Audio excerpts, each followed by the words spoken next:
Koktishala Pratapgarh Mondal Kisan Morsani Shakthar Mumbai Khlaijaka Kaisa Panda Manjaka MP Rajiv Bhattacharya no Khobai Kubon Adong Rock আমাদের আজকে অনুষ্ঠানের প্রধান অতিথি প্রদেশ বিজেপির মাননীয় সভাপতি Arshani Pandawa manjak nai narwai rokno khumya fare Pandawa lamjak shogui nahar jaka asala hukbar khlainai rokni aji mongtui tangbotang na ti sajaka koklam আজকে 13 প্রতাপগড় কিষাণ মোর্চার উদ্যোগে আমাদের যারা কৃষক রয়েছেন এই এলাকার তাদেরকে সম্মান জানানোর জন্য একটা বিশেষ উদ্যোগ গ্রহণ করা হয়েছে। তারই অঙ্গ হিসাবে আমরা আজকে সবাই এখানে সমবেত হয়েছি এবং আপনারা জেনে খুশি হবেন আমাদের দেশের যশস্বী প্রধানমন্ত্রী নরেন্দ্র মোদীজির নেতৃত্বে দেশ বিকশিত সংকল্প যাত্রা এগিয়ে যাচ্ছে। আর মোদীজির যেটা সংকল্প যে আত্মনির্ভর করা এবং সারা দেশকে আত্মনির্ভর করা। আজকে আমরা যদি দেখি প্রায় 70% আমাদের জনসংখ্যার প্রায় 70% আমাদের এই কৃষিকে পরোক্ষভাবে এটাকে মানে নির্ভর করে আমাদের আত্মনির্ভরের দিকে দেশ এগিয়ে যাচ্ছে।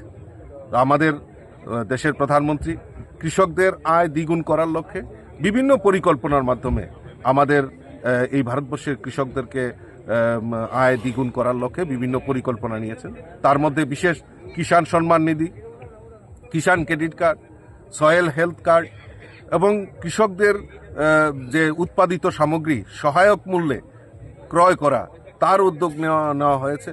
এবং আপনারা জেনে খুশি হবেন যে আজকে এই সার, বীজ, কৃষকদের ব্যবহৃত সামগ্রী, যন্ত্রাংশ সমস্ত কিছু সাবসিডি রেটে তাদের কাছে পৌঁছে দেওয়ার কাজ আমাদের দেশের প্রধানমন্ত্রী করেছে।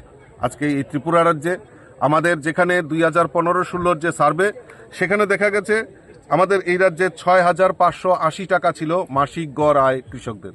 আজকে আমরা গর্বের সঙ্গে বলতে পারি প্রায় 13,590 টাকা আমাদের কৃষকদের মাথাপিছু গড় আয় সেখানে তারা রোজগার করছেন, অর্থাৎ দ্বিগুণেরও বেশি এখানে আমরা দেখতে পাচ্ছি। তো এই যে সংকল্প, এই সংকল্প নিয়ে আমাদের রাজ্য সরকারও এগ্রিকালচার সেক্টরকে আত্মনির্ভর করার লক্ষ্যে আমাদের সরকার কাজ করছে। ইতিমধ্যে জানেন আপনারা যে আমাদের রাজ্যের উৎপাদিত আনারস শুধু ভারতবর্ষে নয় বিশ্বের সমস্ত জায়গায় পৌঁছে দেওয়ার কাজ আমাদের রাজ্য সরকার করেছে। এবং সহায়ক মূল্যে 23 টাকা দরে কৃষকদের যে উৎপাদিত ধান ক্রয় করে এফসিআই এর মাধ্যমে সেটা একটা তাক লাগিয়ে দিয়েছে। কারণ 2018-র পর থেকে আমাদের এই সরকার এই সুনির্দিষ্ট কৃষকদের আয় দ্বিগুণ করার লক্ষ্যে অক্লান্ত পরিশ্রম করছে। আমি ধন্যবাদ জানাই যারা কৃষক আজকে এখানে সম্মান দেওয়া হচ্ছে কিষাণ মোর্চার তরফ থেকে, আমি তাদেরকে ধন্যবাদ জানাই যে তারা সঠিক সময়ে সঠিক সিদ্ধান্ত নিয়েছে এবং আগামী দিন আমাদের রাজ্য সরকার আত্মনির্ভর মানে কৃষিকে নির্ভর করে আত্মনির্ভর সেই দিশাতে কাজ করছে। আমি আপনাদের মাধ্যমে রাজ্যের সমস্ত আমাদের যারা রাজ্যের মাননীয় মুখ্যমন্ত্রী থেকে শুরু করে সকলকে আমি ধন্যবাদ দিতে চাই যে আমাদের যে দিশা, আমাদের যে লক্ষ্য সেই লক্ষ্য পূরণে আমরা এগিয়ে যাচ্ছি। রাজা খরা আগলুনি ইসমি প্রণামনি ককথম চিনি খরাং।